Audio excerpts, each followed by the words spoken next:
Saudara-saudara yang terkasih di dalam Tuhan Yesus Kristus, minggu lalu kita sudah mendengarkan tema mengenai Tuhan Yesus adalah Allah 100%.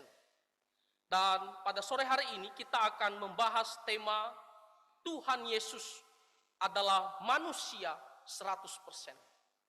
Kalau kita melihat di media sosial, memang faktanya pembicaraan ataupun serangan yang sering muncul yaitu tentang keilahian Tuhan Yesus Kristus. Di sana banyak yang lebih condong membahas apakah Tuhan Yesus itu Allah atau bukan. Sedangkan pembahasan tentang Tuhan Yesus apakah manusia 100% atau bukan, itu sangat minim pembahasannya. Nah, tetapi meskipun demikian, ada juga ajaran-ajaran tertentu, terutama dalam sejarah gereja, yang mempertanyakan apakah Tuhan Yesus itu manusia 100% atau tidak. Ada yang mengatakan sesungguhnya Tuhan Yesus itu bukan manusia sepenuhnya, tetapi dia hanya memiliki 50% saja natur kemanusiaan. Bahkan di gereja mula-mula ada satu ajaran yang namanya doketisme. Juga menyerang, mengatakan bahwa Tuhan Yesus sebenarnya hanya tampak seperti manusia, tetapi bukan sungguh-sungguh manusia. Hanya kelihatan saja dia punya fisik seperti manusia, tetapi dia bukan manusia 100%. Jadi juga mereka mengatakan, bahkan ketika Tuhan Yesus seolah-olah kita melihat dia menderita, mereka mengatakan sesungguhnya dia hanya berpura-pura menderita saja. Kenapa? Karena mereka tidak percaya bahwa Tuhan Yesus juga adalah manusia 100%. Nah, saudara-saudara, meragukan kemanusiaan Tuhan Yesus 100% itu juga sangat berbahaya. Sama dengan ketika kita meragukan kealahan daripada Tuhan Yesus. Kenapa? Karena kalau kita tidak percaya bahwa Tuhan Yesus juga adalah manusia 100%, maka itu berarti bahwa Tuhan Yesus tidak sepenuh-penuhnya dia merasakan penderitaan untuk menebus dosa-dosa kita. Artinya Tuhan Yesus tidak merasakan semua penganiayaan, semua penderitaan demi menanggung dosa-dosa kita. Kalau dia bukan 100% manusia. Kalau dia hanya kelihatan saja atau pura-pura saja, maka itu berarti Tuhan Yesus tidak sungguh-sungguh dia menderita demi menebus dosa-dosa kita. Dan kalau Tuhan Yesus tidak menderita untuk menebus dosa-dosa kita, maka itu berarti penebusan itu tidak dilakukan dengan sempurna. Makanya saya katakan, meragukan kemanusiaan Tuhan Yesus 100% adalah juga sama bahayanya ketika kita meragukan bahwa Tuhan Yesus juga adalah Allah 100%. Oleh karena itu, saudara-saudara, kita akan melihat dari ayat-ayat firman Tuhan yang dimana dengan jelas-jelas mengatakan bahwa Tuhan Yesus itu adalah juga manusia 100%. Bukan berpura-pura, bukan kelihatan saja. Kita akan melihat ada beberapa ayat. Dan nanti juga kita akan melihat ketika Tuhan Yesus hidup di dunia, maka kita melihat sifat-sifat kemanusiaan itu ada pada diri Tuhan Yesus. Sehingga kita tidak akan meragukan lagi bahwa Tuhan Yesus adalah juga manusia 100%.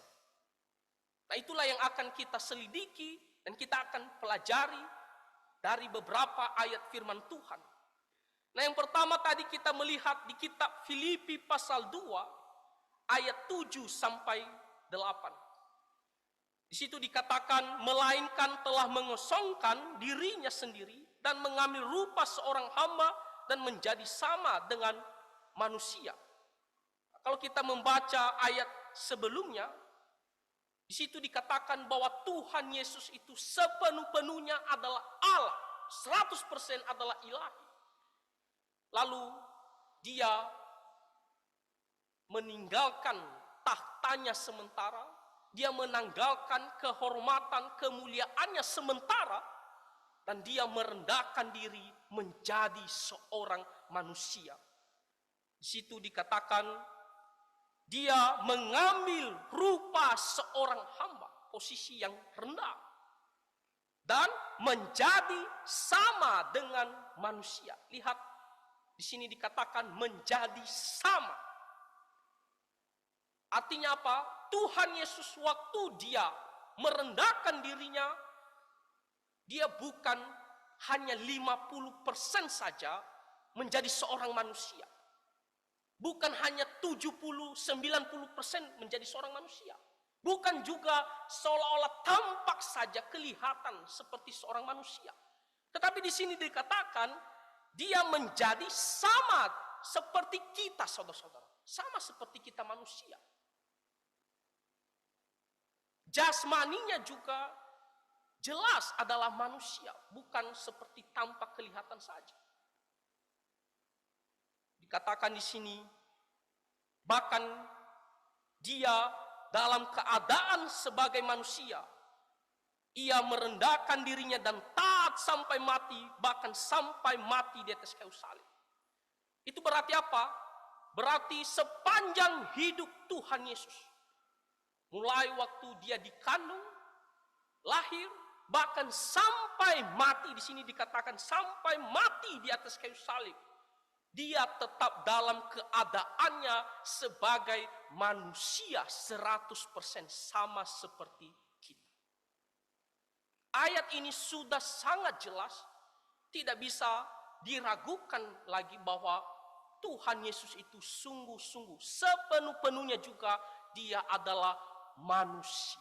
Sekali lagi, bukan sebagian, bukan 80%, bukan juga 99% manusia, tetapi 100% dia menjadi seorang manusia.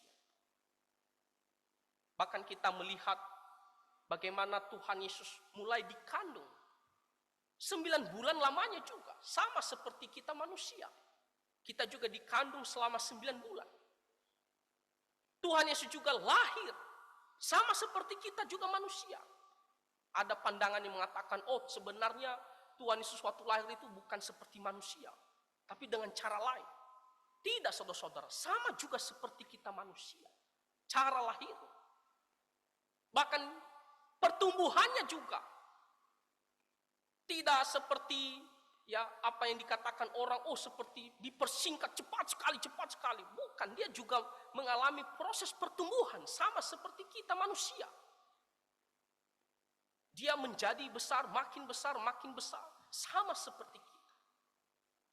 Jadi ayat firman Tuhan ini jelas mengatakan bahwa ketika Tuhan Yesus dia merendahkan dirinya, dia mau menjadi seorang manusia, maka dia menjadi seorang manusia sepenuh-penuhnya sama seperti kita sendiri. Lalu kalau kita melihat lagi ayat firman Tuhan di Yohanes pasal pertama ayat 14. Nah, di situ dikatakan firman itu telah menjadi manusia dan diam di antara kita. Waktu Tuhan Yesus dia memutuskan waktunya untuk datang ke dalam dunia. Dan di sini dikatakan firman itu, firman yang dimaksud di sini adalah Tuhan Yesus menjadi manusia. Dan dikatakan diam di antara kita. Hidup di tengah-tengah manusia. Sama seperti kita dalam kehidupan kita sehari-hari. Hidup dalam kehidupan sosial. Dia bisa dilihat orang dengan jelas. Dia bisa disentuh juga dengan jelas. Sama seperti kita manusia, saudara-saudara. Jadi jelas sekali bahwa Tuhan Yesus itu bukanlah hanya sebagian manusia atau tampak seperti manusia. Tetapi firman Tuhan mengatakan, firman itu telah menjadi manusia. Allah di dalam daging, dia menjadi seorang manusia dan diam di antara manusia pada saat itu. Ya tentunya kita sekarang tidak melihat ataupun punya pengalaman ya bagaimana Tuhan Yesus menjadi seorang manusia. Karena itu peristiwanya tahun 2000 tahun yang lalu kurang lebih. 2000 tahun kurang lebih ya. Dan kita melihat para murid. Mereka yang hadir pada saat itu, orang-orang yang hadir pada saat itu, mereka memberitahu dan mereka mencatat dengan pimpinan Roh Kudus bahwa memang Tuhan Yesus dia benar-benar menjadi seorang manusia dan dia hidup di tengah-tengah manusia seperti kita sendiri. Lalu kalau kita melihat kitab Ibrani pasal 4 ayat 15, di situ dikatakan sebab imam besar yang kita punya bukanlah imam besar yang tidak dapat turut merasakan kelemahan-kelemahan kita. Sebaliknya, sama dengan kita, ia telah dicobai hanya tidak berbuat dosa. Di sini kitab Ibrani mengatakan bahwa kita memiliki seorang imam besar. Bahkan melebihi daripada Harun. Di sini dikatakan imam besar kita ini, dia juga merasakan kelemahan-kelemahan kita sebagai seorang manusia.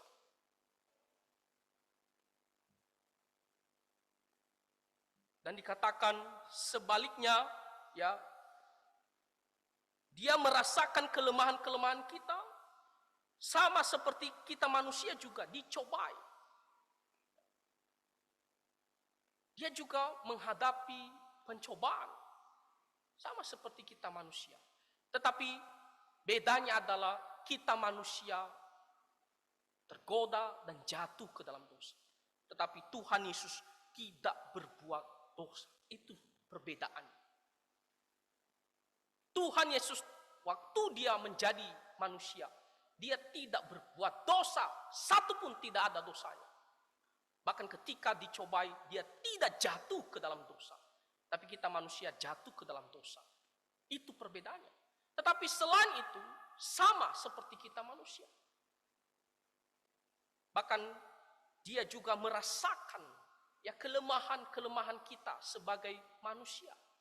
Sifat-sifat kita sebagai manusia. Nah kalau kita melihat di dalam Alkitab, misalnya Matius ya pasal 4, ketika kita membaca cerita waktu Tuhan Yesus dicobai ya oleh iblis, firman Tuhan mengatakan pada saat itu Tuhan Yesus lapar setelah dia berpuasa dan dia lapar. Tuhan Yesus juga butuh makanan. Sama seperti kita manusia juga, kita lapar. Makanya kita harus makan supaya kita memiliki kekuatan. Tuhan Yesus juga, dia merasakan hal ini. Ketika dia sudah berpuasa, dan dia kelelahan, dan dia lapar, dia mau makan. Makanya iblis mencobai dia, jadikanlah ya batu itu menjadi roti. Dan di sini kita melihat sifat-sifat yang dimiliki manusia, salah satunya adalah lapar. Tuhan Yesus juga merasakan. Lalu kalau kita membaca juga, seperti di Yohanes pasal 4, ketika Tuhan Yesus berasal dari Galilea dan dia melewati Samaria. Itu adalah cerita tentang perempuan Samaria. Firman Tuhan jelas mengatakan setelah Tuhan Yesus melakukan perjalanan itu, dia merasa letih, capek. Kalau Tuhan Yesus itu bukan manusia 100%, atau hanya kelihatan seperti manusia tapi sebenarnya bukan manusia, dia tidak akan merasakan rasa letih, rasa capek. Kalau dia hanya dalam keadaannya sebagai Allah 100% dan dia bukan manusia 100%, dia tidak akan merasakan ya rasa capek, rasa kelelahan.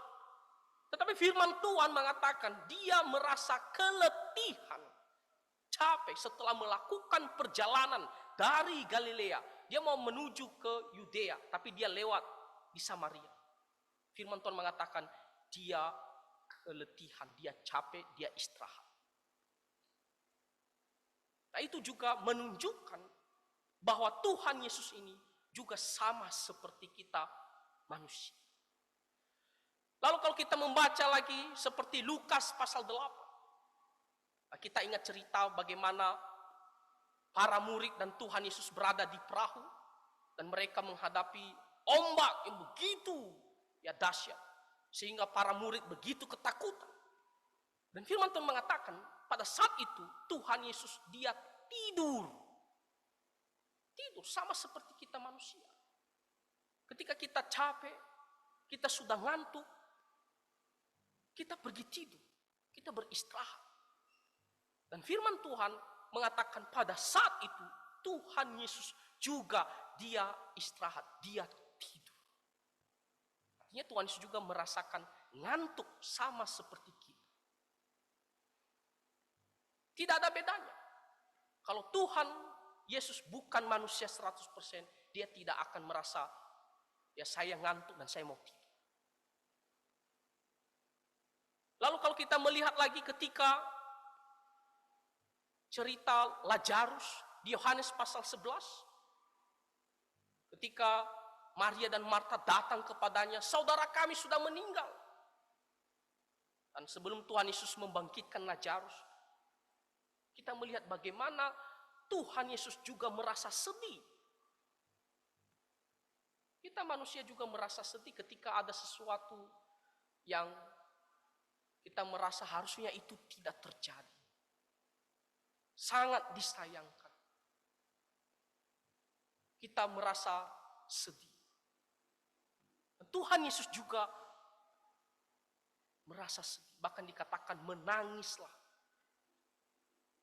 Dan kita melihat bagaimana Tuhan Yesus juga sama seperti kita. Lalu kita melihat juga bagaimana Tuhan Yesus di Taman Getsemani. Sebelum dia ditangkap, dia juga merasa gentar. Makanya Tuhan Yesus berdoa, Bapa, jikalau engkau kehendaki cawan ini bisa lalu daripadaku. Tetapi Tuhan Yesus mengatakan, biarlah kehendakmu yang terjadi. Dia merasa takut juga menghadapi di mana dia akan ditangkap, dia akan dianiaya, dia akan mati di atas kayu salib. Kalau Tuhan Yesus bukan manusia 100%, dia tidak akan merasa gentar sedikit pun. Dia tidak merasa takut. Karena tidak akan dia rasakan. Sekalipun dia dipukul, dia tidak akan rasakan apa yang ditakuti. Tapi karena dia juga manusia sama seperti dia punya kulit, dia punya tulang, dia punya daging sama seperti kita. Ketika ada sesuatu yang menusuk kita, kita merasakan sakit sekali. Tentunya kita takut jangan sampai itu terjadi. Tuhan Yesus juga merasakan hal itu karena dia akan dicambuk, dia akan dipaku di atas kayu salib. Itu bukan satu peristiwa biasa saja. Firman Tuhan mengatakan dia juga merasa gentar. Bahkan kita sering mendengar bagaimana tetesan-tetesan keringatnya seperti darah. Dan kita sudah pernah mendengarkan penjelasan bahwa hal itu terjadi ketika seseorang benar-benar dalam kondisi begitu tertekan sekali, stres. Sehingga keringatnya itu seperti darah, bercampur dengan darah. Nah, itu juga kita melihat bagaimana Tuhan Yesus juga merasakan apa yang dirasakan oleh manusia. Lalu terakhir kita melihat bagaimana Tuhan Yesus disalibkan. Dia berteriak. Dia merasakan kesakitan. Bahkan ketika dia sudah tergantung di atas kayu salib. Firman Tuhan mengatakan Tuhan Yesus dia berteriak, dia berbicara, aku haus. Dia butuh minuman. Dia haus. Sama seperti kita juga manusia. Ketika kita beberapa lama waktunya atau kita sudah bekerja, kita sudah capek, kita merasa haus, kita butuh minuman.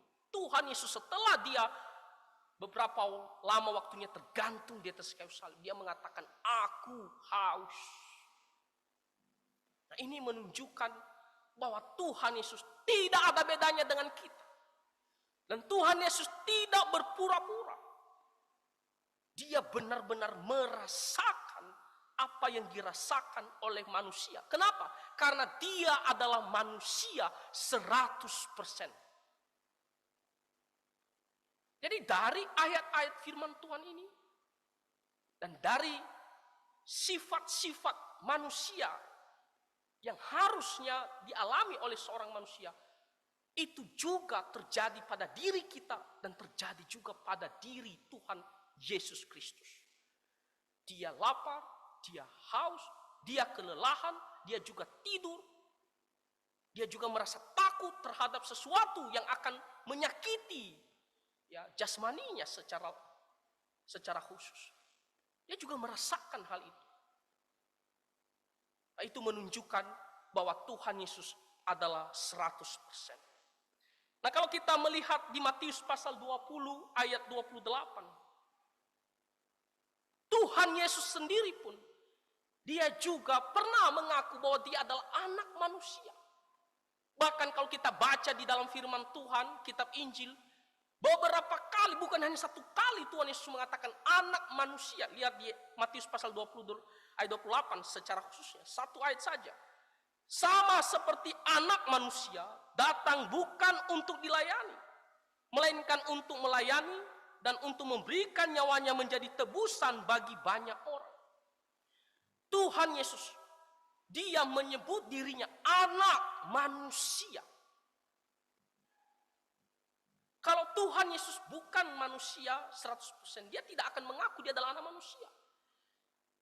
Dia adalah Allah 100%. Tetapi ketika dia menjadi seorang manusia, dia juga manusia 100%. Makanya kalau kita baca di dalam kitab Injil, banyak sekali Tuhan Yesus mengatakan anak manusia Tuhan atas hari Sabat, anak manusia akan diserahkan, akan disalibkan.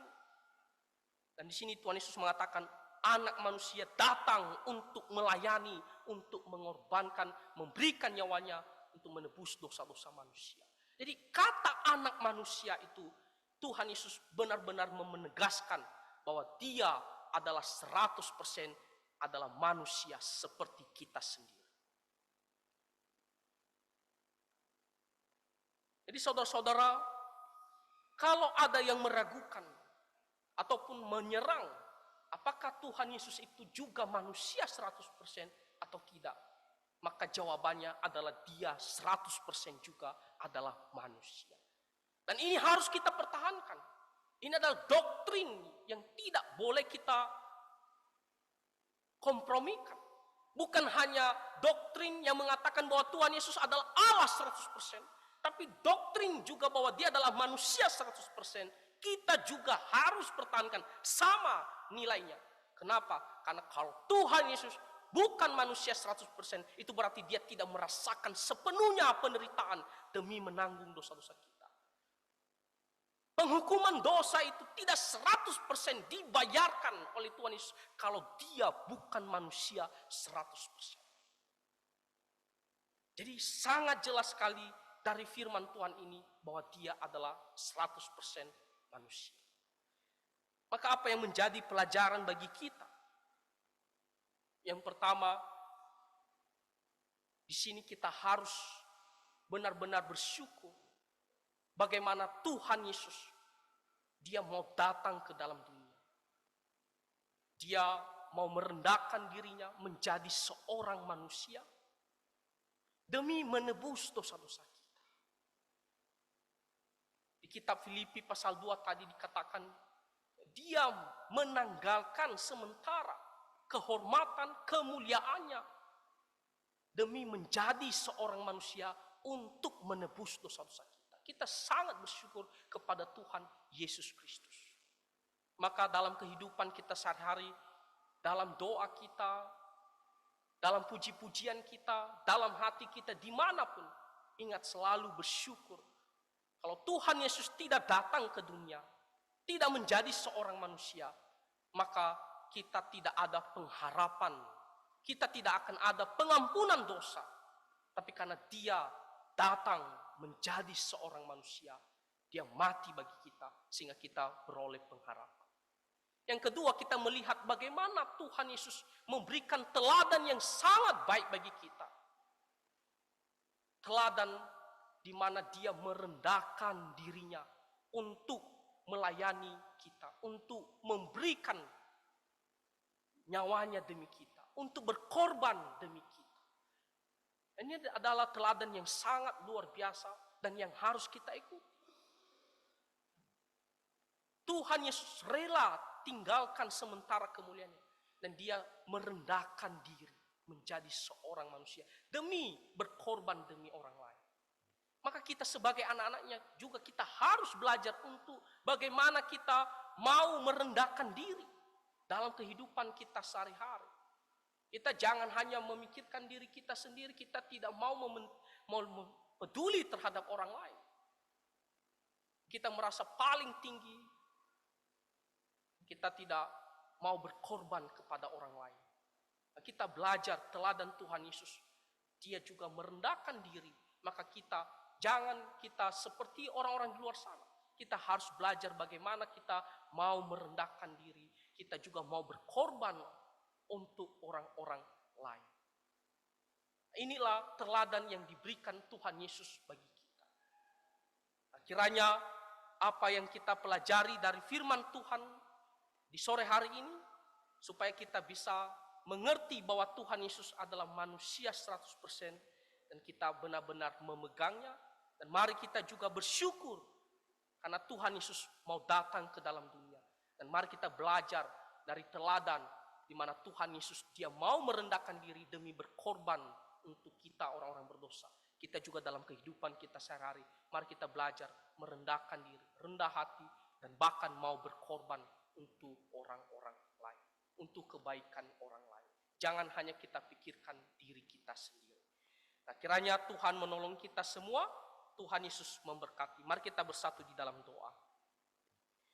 Bapa Surgawi, kami sangat bersyukur untuk firman Tuhan yang dengan jelas menyatakan kepada kami, Tuhan Yesus Allah 100% dan juga manusia 100%. Yang dimana merasakan semua kelemahan kami, bahkan merasakan penderitaan untuk menanggung hukuman dosa kami. Bapa, ajarlah kami selalu bersyukur, dan kami selalu mau hidup meneladani Tuhan Yesus dalam kehidupan kami sehari-hari. Hidup takut akan Tuhan.